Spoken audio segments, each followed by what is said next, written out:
Tuesday morning started like any other until I opened my laptop and saw the email that would change everything. The subject line read, "Important. Please read." Professional. Cold. Like she was terminating a business contract. I've made the difficult decision to file for divorce. I need space to figure out my life and what I want moving forward. Please respect my decision and give me the space I'm asking for. I'll be staying with my sister for the foreseeable future. We can discuss details later when emotions aren't running so high. No phone call. No face-to-face conversation after 8 years of marriage. Just an email sent at 6:47 a.m. while I was still asleep. The clinical tone told me everything I needed to know about how much respect she had for our relationship. I sat there for exactly 30 seconds, then typed my response. Perfect. One word. Send. While she probably expected tears, begging, or some desperate attempt to change her mind, I had a different approach. If she wanted to treat our marriage like a business transaction, then I'd handle it exactly like one. First call, my attorney. I forwarded him the email within minutes of receiving it. Document everything, he said. This email is gold. She's essentially stating abandonment of the marital home and requesting separation. Second action, our joint bank accounts. I transferred my direct deposits to a new individual account and moved half of our savings. Legally mine, and now safely separated from any future claims. Third, benefits and insurance. I called HR and had her removed from my health insurance, life insurance beneficiaries, and emergency contacts. The representative seemed surprised by how matter-of-fact I was about it. Fourth, I changed the Netflix password. Small move, but it felt right. By lunch, I'd accomplished more divorce preparation than most people manage in weeks. While she was probably expecting me to chase after her, I was busy protecting my future. My phone buzzed with a text from her sister. "She's really upset you haven't called." I replied, "She asked for space." I'm respecting her wishes. The beauty of her email was its clarity. No ambiguity, no room for interpretation. She wanted space, she wanted out, and she'd made her decision. I was simply accommodating her request with the efficiency she'd shown me. That evening, I ordered dinner from my favorite steakhouse, poured a beer, and watched Monday Night Football in peace. No passive-aggressive comments about my choice of restaurant. No complaints about the volume. No drama. For the first time in months, my house felt calm. My phone buzzed again around 9 p.m. Her sister, maybe you should call her. She's an adult who made an adult decision. I'm treating her like one. I spent the rest of the evening organizing documents, screenshots, and financial records. 8 years of marriage generates a lot of paperwork, and I wanted everything documented before any conversations about details happened. The next morning brought another text from her. "We should talk." I showed the message to my attorney during our 10 a.m. appointment. He smiled. Let me guess, she's realizing that divorce involves actual consequences. Probably, I said. What do I tell her? That all communication should go through attorneys now. She wanted this to be formal, so we'll keep it formal. I texted back. Please contact my attorney for any divorce-related matters. His information is attached. Professional. Clean. Exactly the tone she'd set with her email. By Wednesday, I'd received confirmation that she'd been officially served with divorce papers. Her response time had beaten my expectations. Apparently, when you actually take action instead of fighting the decision, the process moves remarkably fast. My coworker asked how I was handling everything. Like a business dissolution, I told him. She made it clear that's what she wanted. The truth was, I felt relieved. Months of tension, passive-aggressive arguments, and her general dissatisfaction with everything had been wearing me down. Her email had given me permission to stop trying to fix something that clearly couldn't be repaired. Thursday morning, my attorney called. Her lawyer wants to schedule a meeting. Apparently, there are some misunderstandings about the process. What kind of misunderstandings? The kind that happen when someone files for divorce without understanding what they're actually asking for. I almost laughed. After demanding space and formal proceedings, she was discovering that formal proceedings are exactly that, formal. Schedule it, I said. Let's see what she really wants. Friday afternoon, my phone rang. Unknown number. This is Attorney Johnson representing your wife in the divorce proceedings. We need to discuss some urgent matters regarding the case. All communication goes through my attorney, I said, about to hang up. Wait, please. There are some serious legal implications she wasn't aware of when she initiated this process. I paused, such as, Her email constitutes legal abandonment of the marital home. Combined with your immediate financial separations, she's lost significant rights she didn't realize she was giving up. Now I was interested. Go on. She's essentially documented her voluntary departure and request for separation. Your response and subsequent actions created a legal timeline that heavily favors your position. We need to meet immediately to discuss terms. I almost smiled. Have your client call my attorney. We'll schedule something for next week. This really can't wait until. It waited 4 days while she was enjoying her space. It can wait through the weekend. I hung up and immediately called my lawyer. He was practically grinning when I told him about the conversation. Her email was a gift, he said. Documented abandonment, clear intent to separate, and your immediate protective actions show you were responding to her declared intentions, not initiating hostile actions. What does that mean practically? It means she gave up her claim to exclusive marital home rights, created grounds for immediate asset protection, and handed us evidence of her intent to dissolve the marriage. Most divorces take months to establish this kind of clear timeline. Saturday morning, she showed up at the house. I watched through the window as she tried her key. When it didn't work, she knocked. I opened the door, but didn't invite her in. You need something? We need to talk. This whole thing has gotten out of hand. You asked for space. I gave you space. You filed for divorce. I accommodated that request. What's out of hand? I didn't mean for it to become this legal war. You sent an email like you were terminating a business contract. I treated it like business. This is what business looks like. She looked frustrated. Can I at least come in? This is still my house too. Actually, according to your email and your attorney, you've been staying with your sister for the foreseeable future. Your words established abandonment of residence. That's ridiculous. I was just upset. Then maybe you should have called instead of sending formal documentation of your intentions. Her phone rang. She answered, and I could hear her attorney's voice even from where I stood. Don't say anything else. Come to my office immediately. She hung up, looking defeated. This isn't what I wanted. Then you should have thought about what you wanted before you decided what you didn't want. After she left, I called my attorney to update him on the conversation. Perfect, he said. She's establishing a pattern of not understanding the consequences of her own actions. That helps us significantly. Monday morning brought the formal meeting. Both attorneys, both parties, conference room that felt more like a corporate merger than a marriage dissolution. Her lawyer started immediately. My client was emotionally distressed when she sent that email. She's requesting we treat this as a temporary separation rather than grounds for divorce. My attorney slid a folder across the table. Your client specifically stated she was filing for divorce and needed space to figure out her life.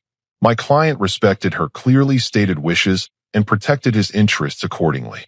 She looked pale as her attorney reviewed the timeline of my actions. Bank account separations, insurance changes, documented communications, legal filings. You did all this in 2 days? She asked. You made it clear you'd already decided. I just responded efficiently. Her attorney whispered something to her. She shook her head. More whispering. Her face got redder. What if we agreed to marriage counseling instead? She asked. You didn't mention counseling in your email. You mentioned divorce and needing space. People say things when they're upset. People also face consequences when they say things they don't mean. My attorney leaned forward. Your client initiated formal divorce proceedings. My client responded appropriately to those proceedings. If she's having second thoughts about her decision, that's not grounds to reverse the legal process she started. The meeting lasted 90 minutes. Her attorney requested multiple delays, suggested various compromises, and tried to reframe her email as emotional rather than intentional. My attorney kept returning to the same point. She was an adult who made an adult decision, documented it in writing, and now wanted to avoid the consequences of that decision. We'll need time to review our options, her attorney finally said. Of course, my attorney replied. My client will continue respecting her request for space while the legal process proceeds. Outside the building, she caught up with me in the parking lot. This isn't who you are, she said. You're not this cold. I'm exactly who I've always been. The difference is I'm not trying to fix something that you've decided is broken. We can work this out. You didn't want to work it out. You wanted space and a divorce. I'm giving you exactly what you asked for. But your attorney's waiting. You should probably discuss your options with him. I drove home thinking about how quickly everything had changed. 4 days ago, She'd sent an email ending our marriage. Now she was discovering that endings have processes, and processes have consequences. My phone buzzed with a text from her. "This isn't what I meant." I replied, "Then you should mean what you say and say what you mean." For the first time in months, I felt like I was finally dealing with someone who understood that actions have consequences. Unfortunately for her, she was learning that lesson the hard way. Tuesday evening, I came home from work to find her car in my driveway. She was sitting on the front steps like she lived there. "How did you get past the new locks?" I asked, genuinely curious. "I didn't. I've been waiting for 2 hours. In November weather." "That's dedication." She stood up, trying to look confident. "We need to talk. Really talk this time." "About what?" "Your attorney said you were reviewing your options." "I've been thinking about everything. About us. About what I really want." I unlocked the front door, but didn't invite her in. "And I want to come home. I want to work on our marriage." Interesting timing. Right after you discovered what divorce actually involves legally. "That's not why." "Sure it is." I stepped inside, leaving the door open. "You thought you could file for divorce, play the field while keeping me as backup, then come back when you felt like it." She followed me into the kitchen. "That's not true." Then explain the timing. "You were certain about divorce last week. What changed?" She couldn't answer that question honestly, so she tried a different approach. "I made a mistake." People make mistakes. People also live with the consequences of their mistakes. I started making dinner like she wasn't there. Grilled chicken, steamed vegetables, simple and efficient. "You're really going to ignore me?" "I'm not ignoring you. I'm treating you exactly how you asked to be treated. With space." "This is ridiculous. I live here too. According to your email, you live with your sister for the foreseeable future." She sat down at the kitchen table uninvited. "What do you want me to do?" "Beg. I want you to be honest about why you're here." "I told you. You told me what you think I want to hear. Tell me what actually happened." She was quiet for several minutes while I cooked. Finally, "My sister thinks I'm crazy for leaving you." "Your sister's opinion changed your mind about our marriage." "No, but she made some good points. Such as that I'm throwing away a good man over stupid complaints." I plated my dinner and sat across from her. "What were the stupid complaints?" "I don't know. Just things." "Try again." She looked frustrated. "You never wanted to go out. You were always working or watching sports. You never planned anything romantic. And now I realize those weren't really problems." "What made you realize that?" Another long pause.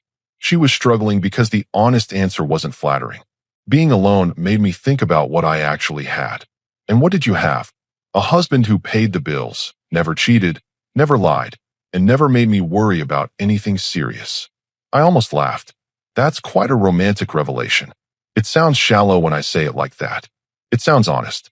Finally, I ate my dinner while she sat there looking uncomfortable. "So what happens now?" she asked. "Now you live with the decision you made." "But I changed my mind." "You changed your mind about the consequences, not about the reasons you left." "What does that mean?" "It means you still think I'm boring. You still think I don't plan enough romantic gestures. You still have all the same complaints. You just realize that those complaints aren't worth being alone." She started crying.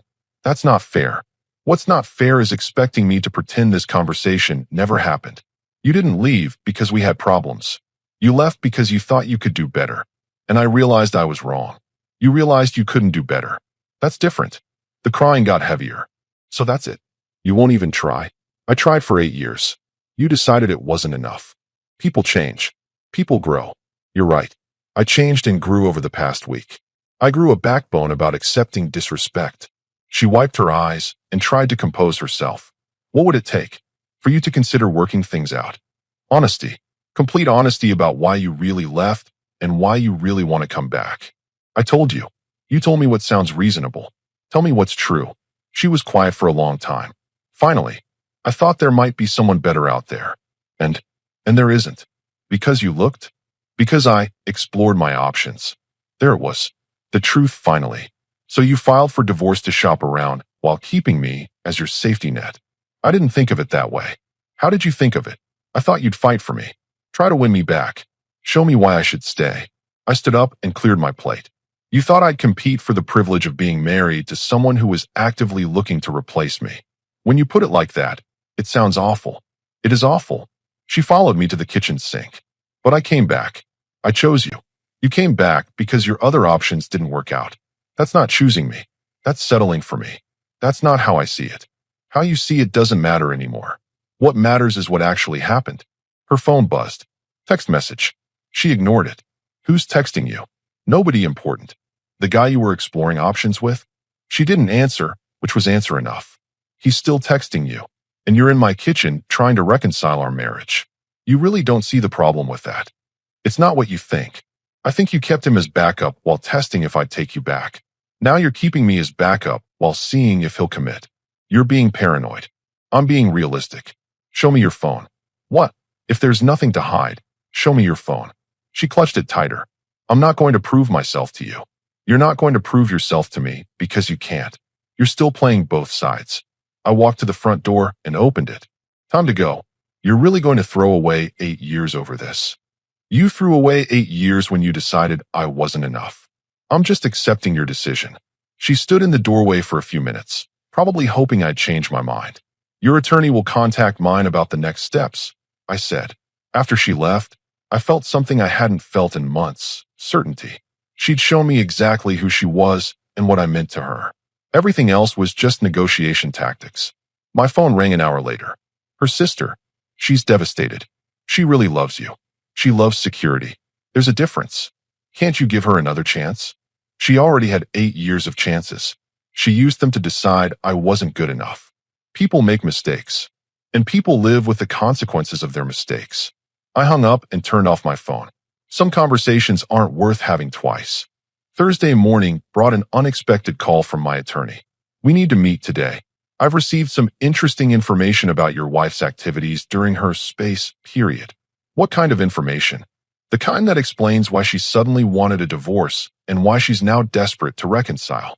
An hour later, I was sitting in his office looking at printed screenshots, phone records, and financial statements. Her attorney inadvertently provided discovery documents that paint a very clear picture, he said, sliding the papers across his desk. The first document was a credit card statement. Multiple charges at expensive restaurants, bars, and hotels over the past month, all while she was supposedly figuring out her life at her sister's place. She wasn't staying with her sister, I said. Not exclusively, no. Look at the hotel charges. 3 different hotels, multiple nights each. All in the downtown area where she'd never had any reason to be. Now look at this. Phone records showing hundreds of texts and calls to a number I didn't recognize. The timeline started 6 weeks before her divorce email. Who's the number? A coworker from her previous job. Someone named Ryan, who recently transferred here from their Denver office. The pieces clicked together instantly. She planned this. It gets better. Look at these screenshots her attorney accidentally included. Text messages between her and this Ryan guy. The first few were innocent enough, but they quickly escalated. I'm finally going to tell him this weekend. I can't keep pretending anymore. Are you sure you want to leave him? Divorce is complicated. I've already decided. Life's too short to stay in a boring marriage. What about the financial stuff? I heard he makes good money. That's what lawyers are for. I'll figure it out. I read through dozens of messages spanning weeks. Her complaining about our marriage, him encouraging her to leave, them planning dates and weekend trips.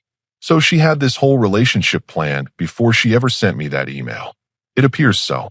But here's where it gets interesting. He showed me more recent messages from the past week. I thought you were getting divorced? It's more complicated than I expected. What do you mean complicated? The legal stuff is messy and expensive. So what does that mean for us? I need some time to figure things out. Time? I thought you said you were sure about leaving him. I am. I just need to handle this the right way. Then the messages from him turned cold. This feels like you're stringing me along. I'm not. I just need to be smart about this. Smart about what? Either you want to be with me or you don't. It's not that simple. It is that simple. Call me when you've actually left your husband. The last message was from Tuesday night, after her kitchen visit to my house. Hey, I've been thinking about us. No response from him. This explains everything, I said. She thought she had a sure thing lined up, filed for divorce to be with him, then realized he wasn't interested in a complicated situation. And now she's trying to salvage her marriage because her plan B fell through. What does this mean for the divorce? It means we have documented evidence of infidelity, premeditation, and deception. She can't claim the divorce was an emotional mistake when we have proof she planned it for weeks. I felt vindicated and disgusted at the same time. 8 years of marriage, and she'd been planning her exit strategy while lying to my face every day. There's more, he said. Financial records show she opened her own bank account 3 weeks before the divorce email. She was moving money into it gradually. How much? About $4,000 from household expenses and her personal spending account. She was stealing from our joint funds to finance her affair. Legally, it's more complex than that, but morally? Yes. My phone buzzed with a text from her. I know you're angry, but we can fix this. I showed the message to my attorney. Respond however you want. At this point, she's just creating more evidence. I typed back. Fix what exactly? Our marriage. Our relationship. Everything. Which relationship?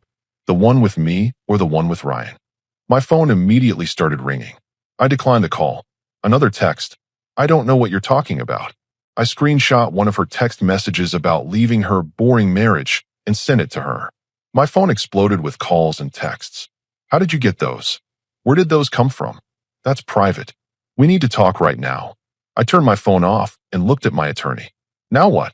Now we use this information to resolve the divorce quickly and favorably. She's lost any moral or legal high ground she might have claimed. What should I expect? A very desperate woman who's realizing that actions have consequences. That evening, she showed up at my house again. This time she looked panicked instead of confident. You went through my private messages? Your attorney provided them during discovery. Accidentally, apparently. Those messages are taken out of context. What context makes I can't keep pretending anymore sound better? I was confused. I was going through a difficult time. You were planning an affair while stealing money from our joint accounts. I wasn't stealing. That money was mine too. The money you spent on hotel rooms with Ryan? She sat down on my front steps like she had before. How long have you known? Since this morning. Are you going to use it in court? Depends on how reasonable you want to be about the divorce terms. What does that mean? It means you caused this situation through deception and infidelity. You can accept responsibility and make this easy, or you can fight it and make this very public and very expensive. You'd really drag all this out in court? You dragged it into existence when you decided to plan an affair instead of working on our marriage. She was quiet for several minutes. Ryan won't return my calls. Shocking. Turns out he wasn't interested in dating a married woman going through a messy divorce. I made a mistake. You made several mistakes. Planned mistakes. Calculated mistakes. So there's no chance? There was no chance the moment you decided another man was worth more than our marriage. I never slept with him. You spent weeks planning to. That's close enough. She finally stood up to leave. I really did love you. You loved what I provided. Security, stability, and someone who never questioned where you were or what you were doing. That's not true. Your text messages say otherwise. After she left, I called my attorney. She's ready to negotiate. I said, perfect timing. I just finished reviewing all the evidence. This should be a very short negotiation. The divorce mediation was scheduled for the following Monday. Over the weekend, I discovered just how completely her world was falling apart. Saturday afternoon, my neighbor caught me working in the garage. Heard about you and the wife. Sorry, man. Thanks. These things happen. Yeah, but the way it happened. He shook his head. My wife works at the same company as yours. Word's getting around about her and that Denver guy. I stopped what I was doing. What kind of word? Apparently, he's been telling people she misrepresented her situation. Said she told him she was already separated when they started whatever they were doing. And now everyone knows she was married and planning to leave you for him. Makes her look pretty bad, especially when he dumped her once things got complicated. How bad? Bad enough that HR had a conversation with her about workplace relationships and professional conduct. Sunday morning brought a call from her sister. She's not doing well. She lost her job Friday. Lost it how? They said it was downsizing, but everyone knows it was because of the scandal with Ryan. He's management level, she's not. Guess who they kept? That's unfortunate. She's been crying for 3 days straight. She has no job, no money saved up, and now no place to stay. What do you mean no place to stay? I told her she could stay here temporarily while she figured out the divorce stuff. I didn't sign up for her moving in permanently while she rebuilds her entire life. So where's she going? That's why I'm calling. She wants to come home. She made her choice. Come on. She's learned her lesson. She's lost everything. She lost everything because she threw everything away. Don't you have any compassion? I have plenty of compassion. That's why I'm not going to let her make the same mistake twice. Monday morning's mediation was brutal. She showed up looking like she hadn't slept in days, which she probably hadn't. Her attorney started with the expected arguments about emotional distress and temporary poor judgment. My attorney responded by laying out the evidence chronologically: the planning, the affair, the financial deception, the attempted manipulation. My client is willing to be generous despite the circumstances, he said, but we're not negotiating from a position where both parties share equal responsibility for the marriage's end. Her attorney requested a private conference with his client. They were gone for 20 minutes. When they returned, she looked even worse. We're prepared to accept a simplified dissolution, her attorney announced. What does that mean? I asked my lawyer quietly. It means she keeps her personal belongings and walks away from everything else. The house, yours. Retirement accounts, yours. Joint savings. She already spent most of her half on hotels and restaurants. I almost felt bad for her. Almost. The paperwork took 2 hours to finalize. She signed everything without argument, like someone who'd completely given up. Outside the mediation center, she caught up with me in the parking lot. I know you probably hate me. I don't hate you. I just don't trust you. I understand. I know I messed up everything. You didn't mess up. You made deliberate choices. I know. And I lost the best thing in my life because of it. You lost it because you decided it wasn't the best thing in your life. She started crying again. I don't know what I'm going to do. You're going to figure it out, like adults do when they make adult decisions. I don't have anywhere to go. That's not my problem to solve anymore. Can I ask you something? Sure. If I had been honest from the beginning, if I had told you I was having doubts instead of planning all this behind your back, would you have fought for us? I thought about it for a minute. If you had been honest, if you had come to me and said you were feeling disconnected and wanted to work on things, yeah, I probably would have fought for us. But not now. Now I know who you really are when things get difficult. You lie, you scheme, and you keep backup plans instead of trying to fix what's in front of you. I could change. You could, but you'd have to do that on your own, for yourself, not to get something you want from me. So this is really it. This was really at the moment you decided another man was worth destroying our marriage for. She nodded and walked to her car. I watched her drive away, probably for the last time. That evening, I called my attorney to tie up loose ends. How do you feel? He asked. Relieved and vindicated. Good. You handled this exactly right. You stayed calm, protected yourself, and didn't let emotion override good judgment. What happens now? Now you wait 30 days for the divorce to be final, and then you move on with your life. Any advice for moving on? Yeah. Remember this lesson.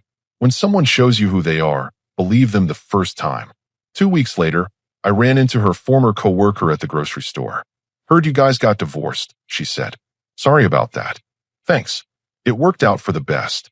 Yeah, I heard about the whole situation with Ryan. What a mess. What's she doing now? Last I heard, she moved back in with her parents. Ryan transferred back to Denver to get away from the whole situation. Apparently, his ex-wife found out about the affair and it complicated his custody arrangement. Turns out actions have consequences for everyone involved. Yeah, funny how that works. I drove home thinking about how much my life had improved in just 3 weeks. No more tension at home. No more walking on eggshells around someone who was fundamentally unhappy with everything. No more wondering when the next argument would start. For the first time in months, I was actually looking forward to coming home each day. My phone buzzed with a text from an unknown number. This is a mistake. We could have been happy. I blocked the number without responding. Some conversations don't deserve to continue. 30 days later, the divorce was final. No ceremony, no drama, just paperwork that legally ended what she'd emotionally destroyed weeks earlier. I celebrated by doing something I hadn't done in years. I planned a weekend trip without asking anyone's permission or worrying about someone else's mood. 3 months after the divorce, my life had transformed completely. I'd remodeled the kitchen, started going to the gym again, and reconnected with friends I'd lost touch with during the marriage. That's when she made her final attempt. She showed up at my office on a Thursday afternoon, looking better than she had during the divorce proceedings. Someone had clearly given her advice about appearances. Can we talk? Just 5 minutes. About what?